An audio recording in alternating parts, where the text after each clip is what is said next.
Masih kita sambung ya. Untuk halaman berapa nih? Untuk halaman 21 latihannya yang C, Ibu rasa tidak ada yang sulit ya. Nomor 1 ada jawabannya di LKS, nomor 2 ada, nomor 3 wujud itu maksudnya 3 contoh pengamalan dalam kehidupan sehari-hari. Misalnya tidak berkelahi dengan teman. Nah, itu kan satu perwujudan nilai persatuan ya. Kemudian nomor 4 gagasan pokok dan simpulan. Berarti ada 2 jawabannya. Pertama buat dulu gagasan pokoknya, yang kedua buat simpulannya. Saya simpulan itu berkaitan dengan gagasan pokok. Misalnya simpulan itu menjelaskan gagasan pokok. Misalnya gagasan pokoknya, jagung memiliki bunga jantan dan betina. Ya. Jadi dijelaskan ya. Oke, lanjut. Nomor 5, kembangkan gagasan pokok paragraf tersebut menjadi paragraf baru. Jadi mengembangkan gagasan pokok tadi yang sudah kamu temukan di nomor 4, kamu kembangkan, kamu tambahkan kalimat penjelas minimal 2 kalimat, tapi tidak yang berbeda dengan kalimat yang ada dalam paragraf tadi ya. Seperti itu kurang lebih. Nah, kita lanjut ke pembelajaran 5. Pembelajaran 5 itu adalah tentang IPS dan SBDP. IPS itu tentang pemanfaatan kondisi geografis di Asia Tenggara. Ini gambarnya adalah gambar kota Jakarta. Jadi setiap negara di Asia Tenggara memiliki kondisi geografis yang beragam.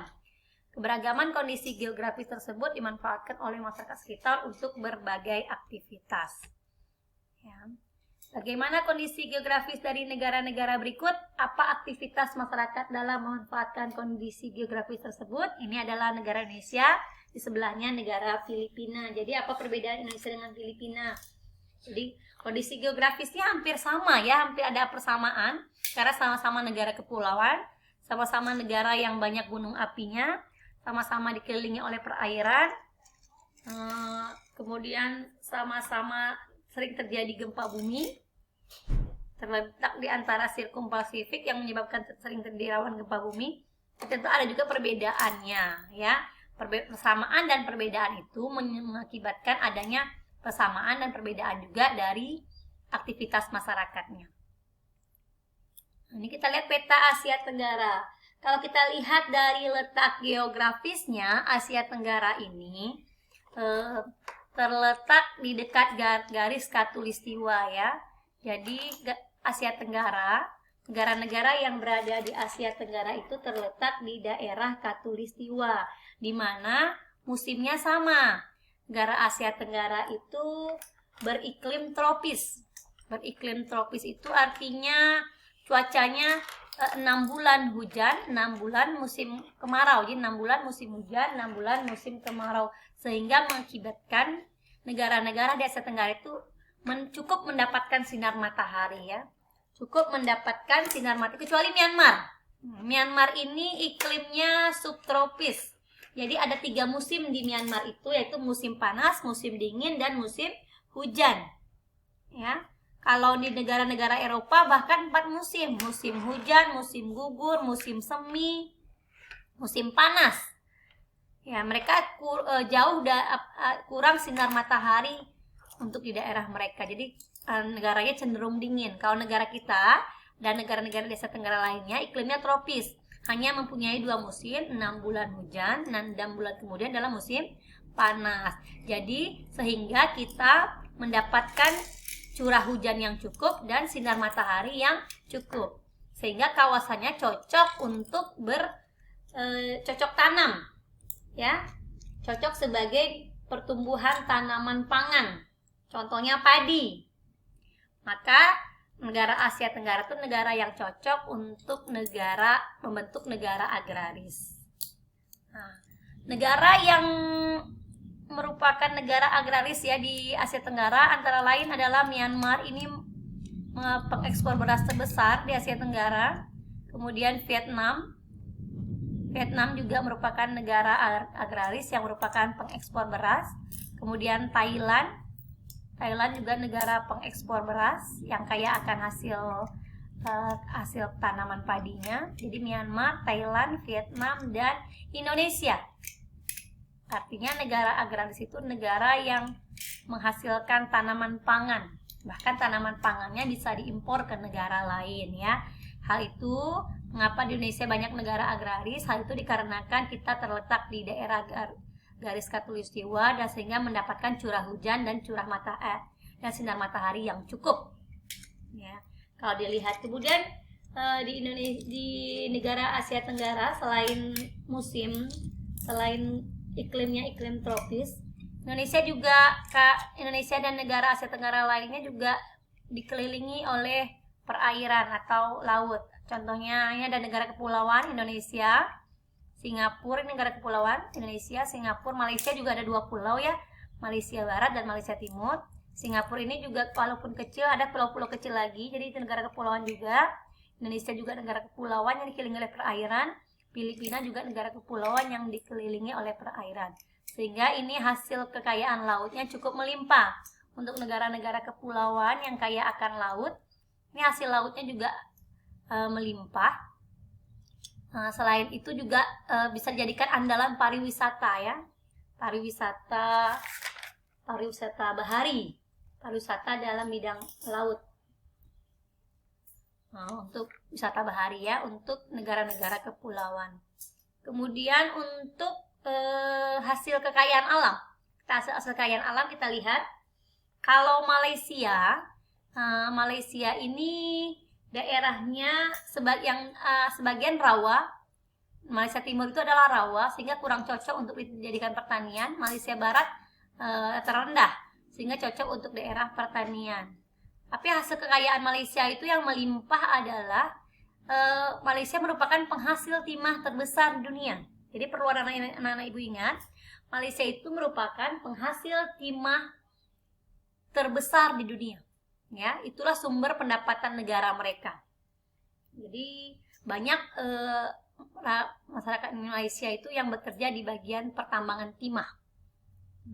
Kemudian Malaysia Barat itu banyak terdapat hutan lebat. Ya, banyak terdapat hutan lebat, maka banyak juga perkebunan sawit dan karet di Malaysia. Kalau untuk Singapura, itu walaupun negaranya kecil sekali, bahkan lebih kecil dari Pulau Bali, tapi ini negara yang paling maju di Asia Tenggara. Bahkan dikatakan sebagai negara macannya Asia bersama Jepang dan Korea Selatan. Ya, mengapa sebagai negara maju? Padahal mereka hampir tidak punya bahan tambang sama sekali. Untuk pertanian pun mereka tidak ada, karena negaranya sangat kecil. Bagaimana mereka ingin bertani ya? Tapi termasuk negara yang paling kaya di Asia Tenggara, termasuk negara yang pendapatannya terbesar, pendapatan negaranya terbesar, dan juga salah satu negara macan Asia. Hal itu dikarenakan Singapura sendiri terletak di jalur lintas perdagangan internasional. Ya, posisinya sangat strategis sehingga di Singapura itu didirikan pelabuhan kargo terbesar. Pelabuhan kargo terpadat dan tersibuk di dunia. Ya. Jadi mereka banyak mendapatkan pajak karena banyaknya negara-negara yang singgah di pelabuhan ini. Ya, pelabuhan. Jadi sumber pendapatannya dari mana? Sumber pendapatannya dari perdagangan, jasa, pariwisata. Dia banyak mengimpor mesin-mesin produksi ke luar negara. Hasil impornya ya, dan juga karena pelabuhannya sehingga dia banyak mendapatkan devisa ya. Kemudian kita ke Brunei. Brunei ini sebagian besar daerahnya rawa-rawa sehingga sulit sekali untuk melakukan pertanian di sini ya. Pertaniannya kurang bagus di Brunei, tetapi negara ini juga negara yang cukup kaya dikarenakan mengimpor minyak mentah. Produksi minyak mentahnya satu negara itu di bawahnya minyak mentah semua. Minyak mentah dan gas alamnya sangat kaya sekali. Jadi sumber pendapatannya berasal dari minyak mentah dan gas alam yang diimpornya ke negara lain. Untuk Brunei. Kemudian bagaimana dengan Laos? Laos ini terjepit sehingga tidak punya laut. Ya, Laos ini negara yang terjepit, tidak punya laut, tapi dia bisa mengembangkan perikanannya dari sungai ya, ikan sungai di Laos ini. Ikan yang mereka tangkap ada beberapa sungai yang mengalir di Laos, salah satunya juga Sungai Mekong juga melalui Laos juga. Jadi tangkapan ikannya berasal dari ikan sungai. Kemudian kita kemana lagi? Myanmar agraris, ini pertanian. Thailand juga agraris, hasil padi yang melimpah. Kita ke Kamboja. Ke Kamboja ini ada Danau Tony Sap ya. Danau Tony Sap ini juga di pinggiran Danau Tony Sap ini subur untuk daerah pertanian. Juga punya hasil tambang, gas alam, minyak bumi, dan batu permata. Kemudian kalau Vietnam juga kaya akan hasil padinya. Ada juga hasil pertambangan. Karena ini dataran rendah, di sini banyak. Di Vietnam ini dataran rendah. Jadi berasa cukup sekian. Kalau Timor Leste yang berada di bawah Indonesia, Timor Leste itu tanahnya gak gersang, banyak pegunungan, sehingga hasil pertanian agak kurang bagus di sana. Tapi hasil perkebunannya yang mereka andalkan.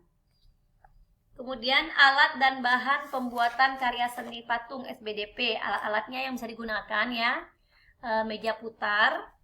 Meja putar ini biasanya bikin dari tanah liat, bahannya tanah liat kalau meja putar.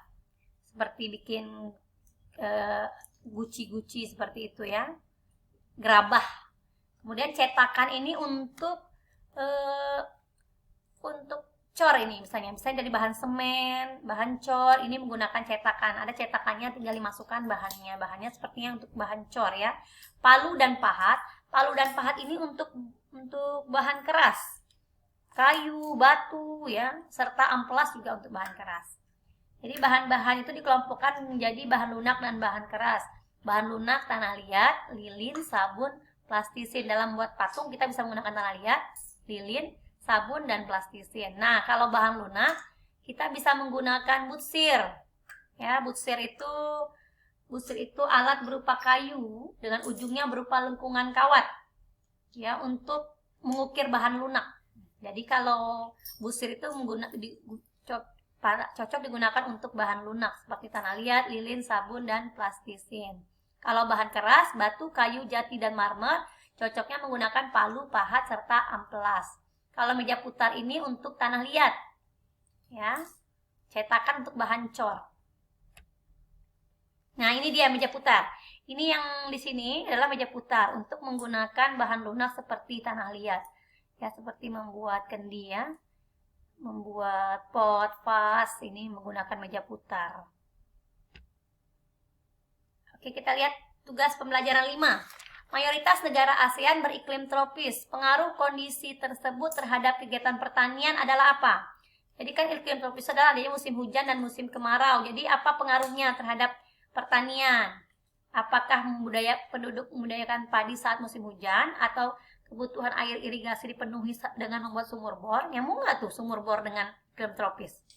C. Penduduk membudidayakan palawija saat musim kemarau, atau komoditas utama negara-negara ASEAN berupa sayur dan buah. Sayur dan buah ini untuk daerah dingin biasanya ya, daerah yang dingin. Nomor 2, Indonesia, Filipina, Singapura merupakan negara yang berbentuk kepulauan di Asia Tenggara. Oleh karena itu, ketiga negara tersebut memiliki potensi dalam bidang A, wisata alam. Namanya tadi kepulauan. Kepulauan berarti banyak dikelilingi oleh lautan atau perairan. Jadi apa wisatanya? Apakah wisata alam, wisata buatan, wisata bahari, atau wisata sejarah?